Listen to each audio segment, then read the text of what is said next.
गंगा जमुनवा के तीरे सखिन सब बैठै सखिन सब बैठै हो। सासु सजी धजी करई पूजनिया जिउतिया माई के पूजई जिउतिया माई के पूजई हो। बहिनी सजी धजी करई पूजनिया जिउतिया माई के पूजई जिउतिया माई के पूजई हो। भीतरा से निकरीनी बहुवरित सासु से अरज करई सासु से अरज करई हो। सासु हमारा जियरा हुलासै हमहु जिउतिया पूजबै हमहु जिउतिया पूजबै हो। सासु हमारा जियरा हुलासै हमहु जिउतिया पूजबै हमहु जिउतिया पूजबै हो।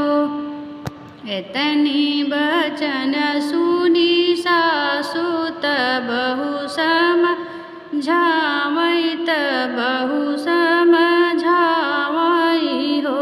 बहुअर जे करे न होई ललनवा उहै जिउतिया पूजै उहै जिउतिया भूखै हो। बहुअर जे करे न गोदी में ललनवा उहै जिउतिया पूजै उहै जिउतिया पूजै हो।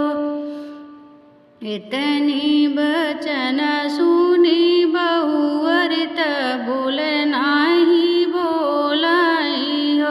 बहुअर दैली बजर के बड़िया आंगन जिउतिया पूजै अकेले जिउतिया पूजै हो। बहुअर दैली बजर के बड़िया अकेले जिउतिया पूजै आंगन जिउतिया पूजै हो। गैया के गोबरा मंगाई त पुतला बनाई त पुतला बनाईनी हो। बहुअर अंगने में कलशा सजावै जिउतिया माई के पूजै जिउतिया माई के पूजै हो। बहुअर अंगने में कलशा सजावै जिउतिया माई के पूजै जिउतिया माई के पूजै हो। पूजिनी के रानी निमकी जिउतिया माई खुश भई जिउतिया माई खुश भई हो। बहिनी पुतला जे होई गए बेटउआ आंगन धई रोमई आंगन खूब रोमई हो। बहिनी पुतला जे बनी गए बेटउआ आंगन धई रोमई आंगन धई रोमई हो।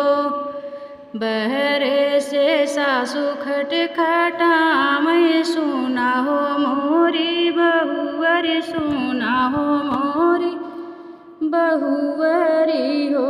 बहुअर के करे न भइले ललनवा आंगन धई रोमै तनिक हम देखित हो।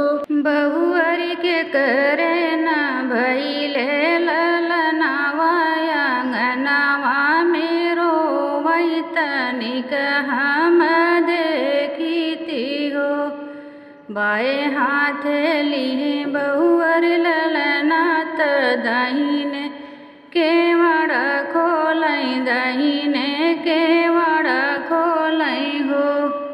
बहुअरी सासू के लाल पकड़ावैनी होरी पैया लागई हो।